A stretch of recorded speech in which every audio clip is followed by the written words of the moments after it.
That's a horse. Did you hear the horse?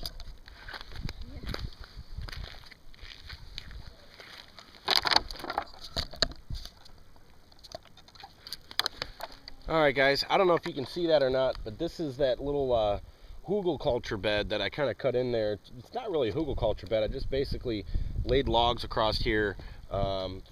Jim and Tim, they helped me do all this. And I put a bunch of the dirt, I dug a ditch down here and layered it right here and packed it into the side of these logs. And it's basically made a step. That sand right there goes right up to the top of these logs. So that added about another foot of sediment, and this grass right here that's growing in here will hopefully eventually fill it all in. And this might be a good spot for a garden bed eventually. You know, all these nutrients have been washed down and they've collected right here, right on the back side of this log. And there's a few other ones over here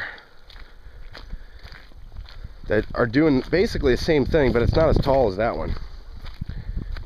And you can see here, this is where I did the video, and I dug the ditch down here and I packed all the soil up on the side of these big giant logs right here. And this was to slow a lot of the erosion down. The water would just come and it would wash all the way straight down here, and it's getting everything down to the rocks.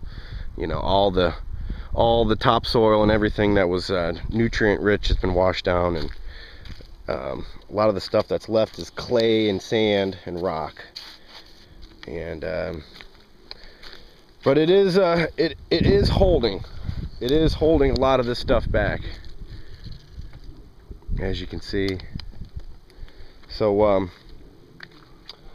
I think that's pretty much about it. I mean, there's a lot of soil right here I could plant a bunch of stuff into.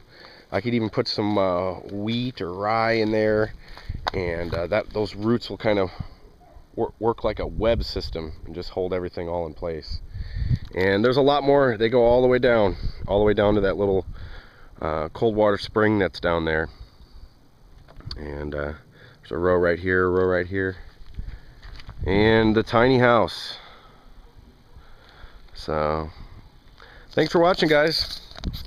I just worked with what I had. There was a bunch of logs laying around, some shovels, and that was the only way I can think. I mean, we could probably put a wood chipper in here and put a bunch of wood chips in there, and that would kind of slow it down and soak a lot of the water up instead of just letting it run downhill. You know, you lose all that if you don't have any plants and dark soil and nutrient rich soil with you know, to act like a sponge to soak up all that water. It just washes right down.